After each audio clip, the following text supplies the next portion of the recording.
No, or south. And not to drive half a day.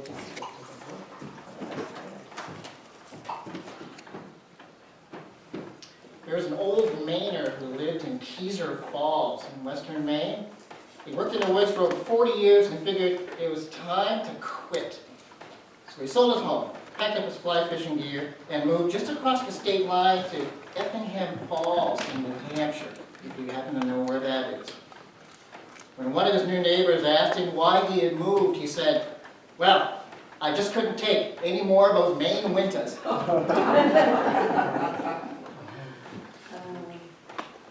So we're about halfway through our Maine winter. I think we're going to make it.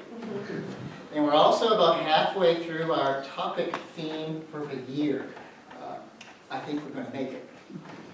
So today's service is a continuation of the science of religion in our UU Shared Values, Part 8. And you may be wondering, gee, what were all those 8 parts covering? I could usually go back into my own notes and check on that. So today is kind of a catch-up brief summary to see what we've covered so far and where we're heading as best as we can tell. Okay? So on the TV screen you'll see our logo. And again, it's on the inside of the bulletin, very small font on those 6 UU shared values. You may be able to see it on the TV screen better, with love in the center. And it finally came in. This has been backlogged to the release date to the middle of February, so we just got it last week, and it's on the altar, a copy of Love at the Center by Sophia Betancourt, who is the current UUA president of the association. She's the editor, and it's a collection of essays of different leaders in the UUA movement, ministers, social activists, and all essays on something to do with the topic of love at the center, and essays on each one of these 6 shared values. And we've been using some of this material. We have the electronic ebook version that came out last summer, and that's what we've been using on the support page. But it's nice to finally have the hard copy, which does include 4 additional essays. And the ebook will automatically add those when you upload your digital copy. So this copy is going to stay here at the church for anyone who wants to take a look at it for a week and bring it back in. We can kind of trade, exchange it back and forth, or you can order your own, or the e-version is available.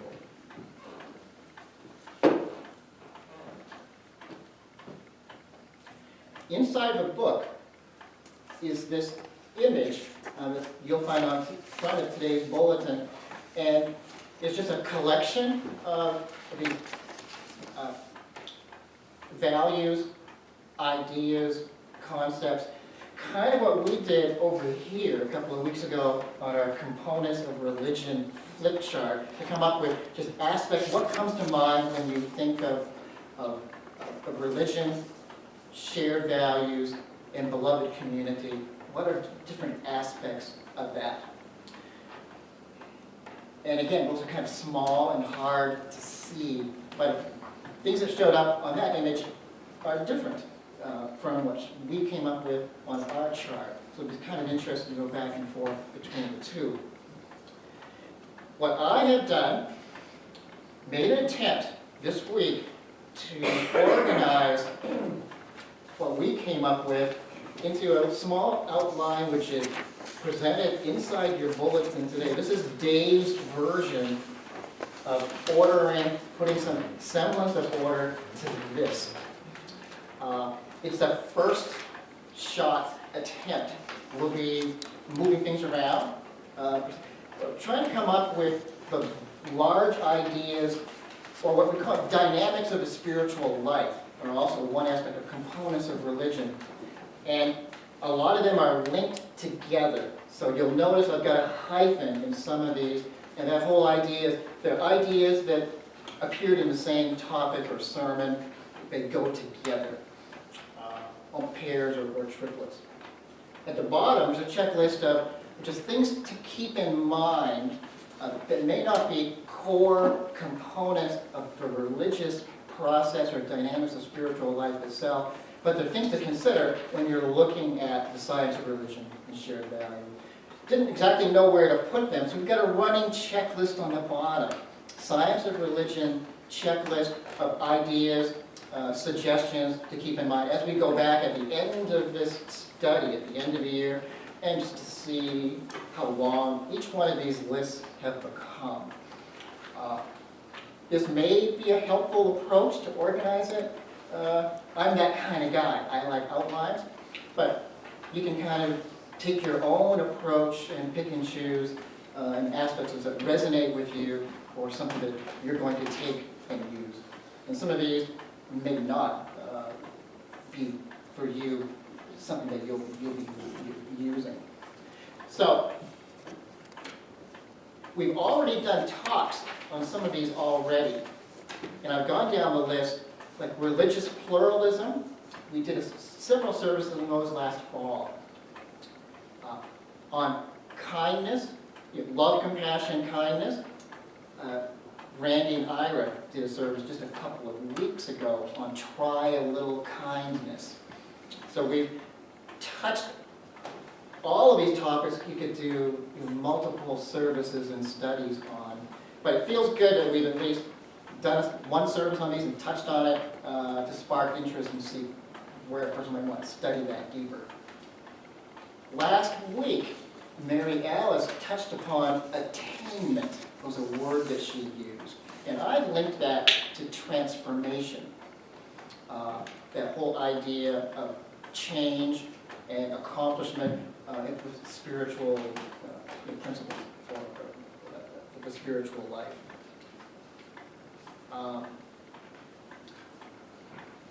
Allowance. During Advent, I did a service on allowance, or non-resistance, non-interference.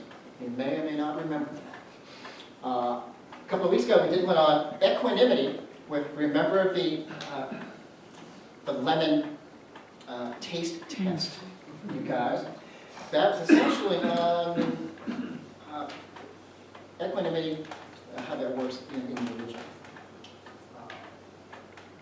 Giving, generosity, gratitude, we did last fall around Thanksgiving. Several services came in with that. And last week, or 2 weeks ago, the last service I did, touched upon justice as these issues were coming up regarding direct threats upon some of these religious shared values as a community. What we are here, when you hear DEI is a new term in the last few years, which I'd never heard used. And the first time I heard it, I said, that is us. Diversity, equity, inclusion are essentially religious, pluralistic values and principles that we, years ago, UUA built principles and guidelines around those ideas. And DEI, if you may, has become a loaded term all of a sudden. You may not want to talk about it in that way. But essentially, that's what we've been doing for years. It's basically who and what we are as a pluralistic religious community. So, as an exercise, when you go home, or if you have a pen or pencil today in the service, you could go down and circle, look for the 6 UU shared values, love being the center that makes 7, and to see, circle, try to find all 7 of those in this list or outline.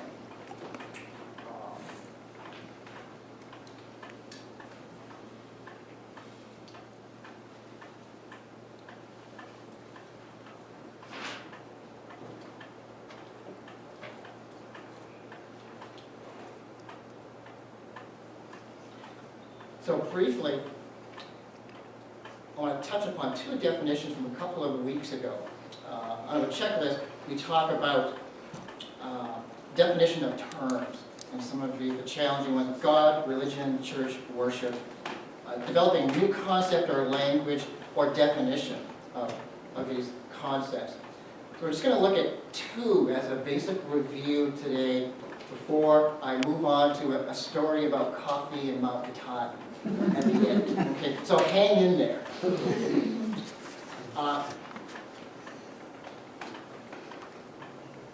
The first one, definition of religion. Yogananda's use of the word religion doesn't really sound all that religious, and you used the page material we put out a few weeks ago. He essentially defines it as religion as that which you most value. Whatever that is, it's a framework or worldview that reflects those values. The most often used seminarian definition of religion is to bind together, or a holding of things together. And I think that's a good definition. You've heard that, Dale, from years ago in seminary, and I can work with that. When it comes to using the word religion, what I'm interested most in is how coherent is it, that framework or worldview that you're working with. How clear, logical, consistent, or how cohesive is it? Does it bind together? Does it hold together when you apply it to the everyday world and challenges of function, economy, and inclusion? You can almost replace the word religion with integration. How well does all of that fit together? How integrated are your ideas with your actions and your emotions and your opinions? I think that is the most interesting question. It's essentially a religious question of that cohesive, integrated approach of your values, what you value the most.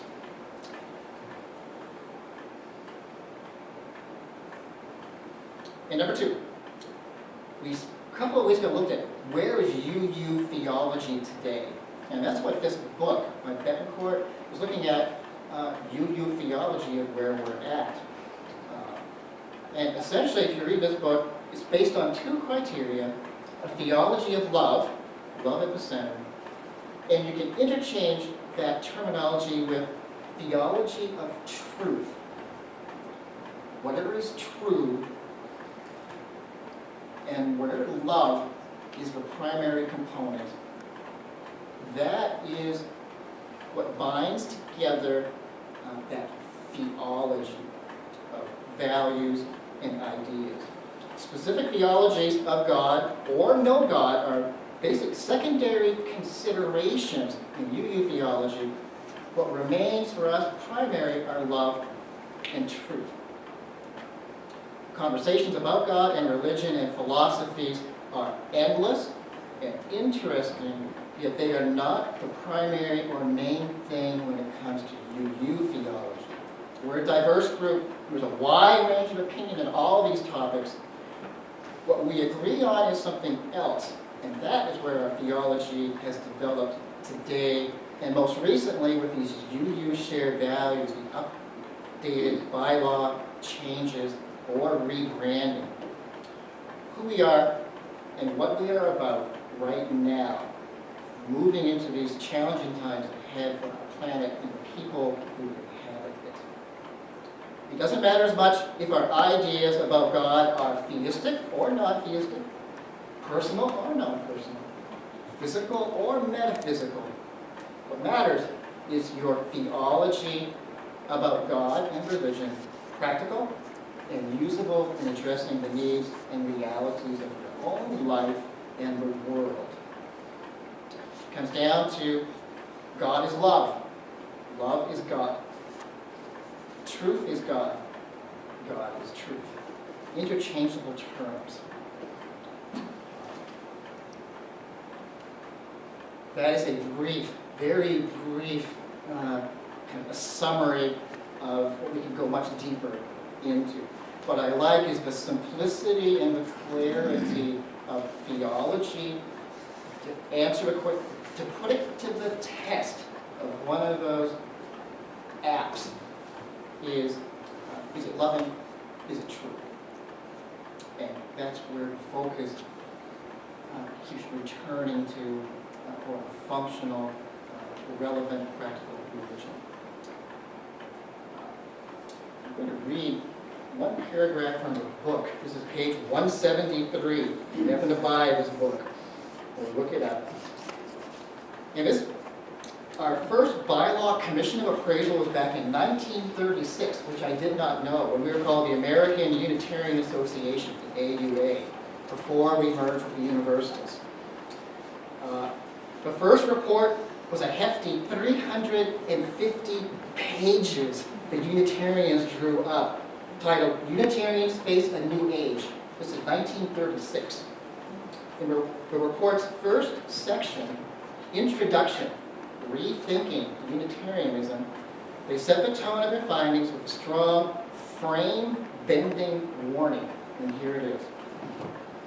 The genius of the Unitarian movement has been its power to adapt the vocabulary and practices of a religion whose roots are sunk deep into the past to now new conditions, new knowledge, and new situations. If this genius should fail us now, in 1936, the time will have come to write fini to the story of Unitarianism. And since then we've come on with Universalism. And we've had several of these reassessments since 1936, this being the latest one, Article 2 revision, just this year. And that's why we're diving into this material and essays to see if it works for us and how we want to use this.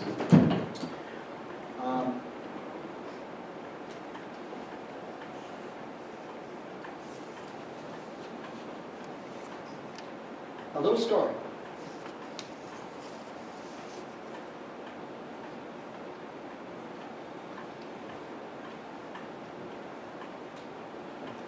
This is one of the favorite images I found this year. A ski trip, making progress, in our case, through our study topic for the year. We're steadily making our way through it.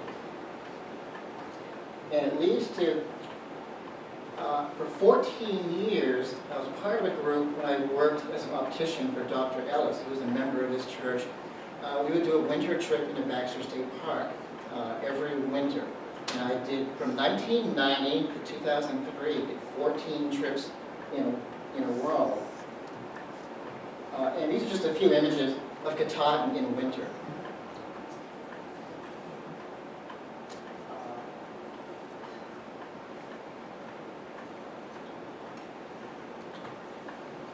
It's roughly a 40-mile trip of going in. Years ago, you would go in from Compass Pond or Aball Ridge, and then head towards the park gate entrance by Togue Ponds.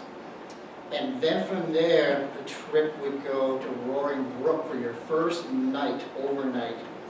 And then the next day, to make the last 4 miles up the trail to Chimney Pond, which is, when you arrive, what you see is the Great Basin of Mount Katahdin. Chimney Pond down in here. And the bunkhouse will sit in the forefront. When you look out the window, large picture window, what you see is Mount Katahdin. We used to call it the motel room with the best view in the world. And you would get up in the morning to make your coffee, and that's what you would see.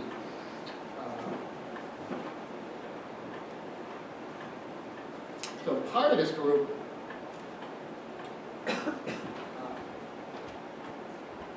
we would, it was great to be able to share gear of what people had brought in for ski gear, camping gear, or in this case, coffee brewing gear, to see, because what you've been trying out new gear, you're going to see how it worked, like it, did you want to buy it? There's also product review. So what I've got on the altar this morning, one of the guys brought in a portable stovetop espresso machine, which I had never seen before.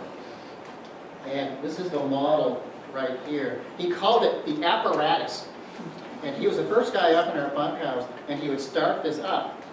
And you could hear it take off like a small jet engine in the next room. And you could smell the coffee coming out of this. So the parts of it, really, it's a very simple, low-tech machine. So there's two of these they're Italian mocha pot, where you've got the basin on the bottom that holds the water, and there's a pressure valve on the side, and you fill it full of water just below the pressure valve. And then the basket holds your coffee grinds. Coarse grind, not pressed or compressed. And then the little lid on the top. And then there's a gasket on the inside of this, and it screws down on top at the bottom. And this version is aluminum. And it's sealed tight, and then your coffee cup would sit on a little platform, and this little spigot nozzle copper on the top is where the action occurs. Okay? On this pot, it's the same idea. Reservoir, the basket's in the bottom, and it percolates out the top, and there's a nozzle. And when the pressure gets high enough, it, again, very quickly forces the coffee up the line into the holding chamber, or in this case, the coffee cup. So it's a little slightly different version. But on the camping trip, we would take this. And I have a video. Last night I set it up to kind of give you an idea of the espresso machine in action.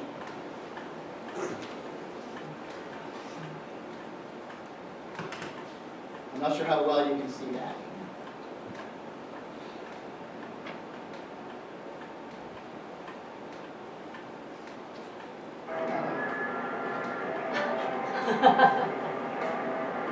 It's near the end of the brew.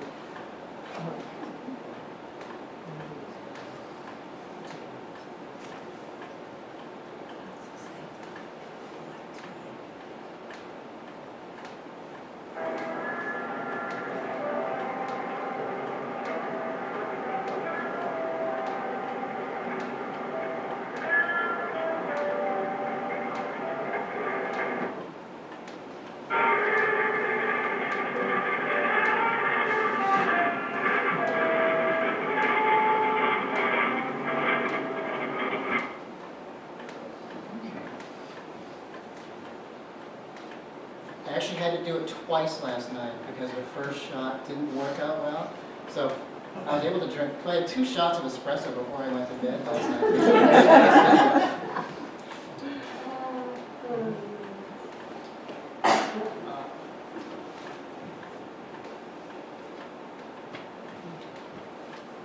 So what I'd like to say about this, there's a scripture, even New Testament, out of the Gospels.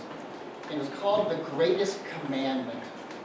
One of the scribes asked Jesus on one occasion, what's the greatest commandment? And he said, you shall love the Lord God with all your heart, all your soul, and all your mind. This is the great and first commandment. And the second is like it. You shall love your neighbor as yourself. On these 2 commandments depend all the law and the prophets. It's essentially an encapsulation of theology and God, all in that commandment of values and action. With this practice, under pressure, or focus, or concentration. Yogananda talked about this as well, his basic teaching. And he would use the Christian Gospels and Scriptures repeatedly and interpret them to the audience. Americans were familiar in 1924 with the Christian Scriptures. And you keep returning to this primary objective. The science of religion is a focus on concentration on the divine. As love, focus with all of your being, heart, mind, and soul, to focus on the great good. If you want to personalize it, that's fine. Or non-personal.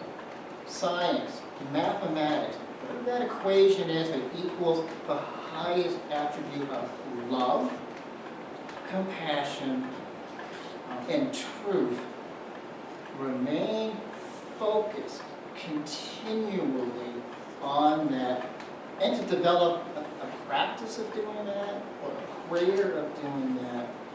But the intensity and to stay focused on that is like increasing the pressure in like a small espresso machine.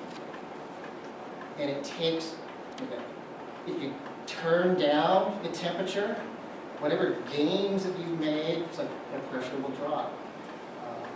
To keep that focus and the practice constant, continual, positive approach,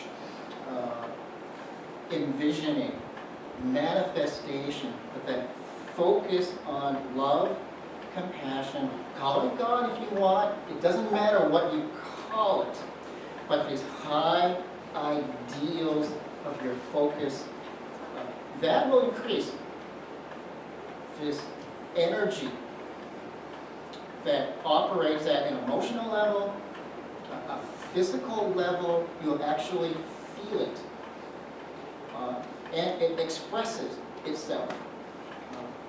Like coming through the spigot at the sound, and force, and the aroma, it expresses itself in that loving, truthful, courageous action in everyday life.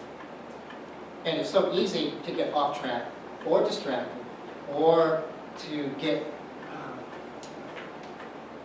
competing emotions cancel out the energy and spirit required to reach that space, that mental and heart and spirit space, to experience it. Going back to the energy centers, in E4, that heart center, E6 with all your mind, and E8, with all of your soul, or that spirit, is the energy center that is even beyond your body. It's number 8 on top. That constant focus or practice to develop that. In Qigong, there's a teaching known as the 2-2-2, or 3 pairs of 2. And one of these pairs pairs the power of the mind and movement in the Qigong practice, like very similar to Tai Chi. So the quality of your Qi or life energy is determined by the mind, or your level of concentration and focus.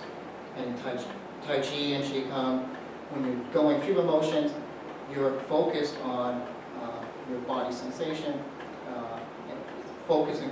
You're not thinking of something else when you're doing the practice. That tends to focus the quality of your life energy.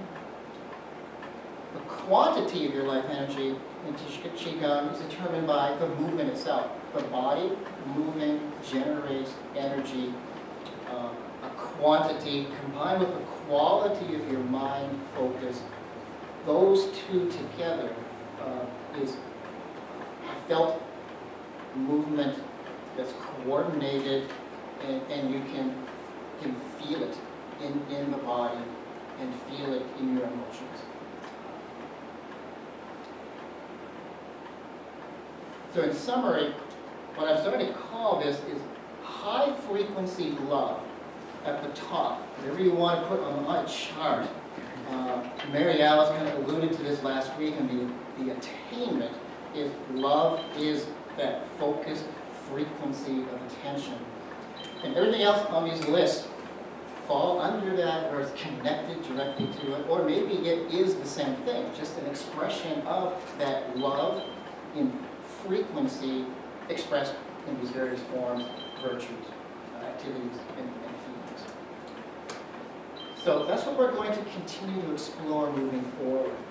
It's trying to avoid the feeling of fragmentation, disassociation, or distraction. To keep returning to how do we focus? How do we keep returning to a love practice? And what do we attain by doing that?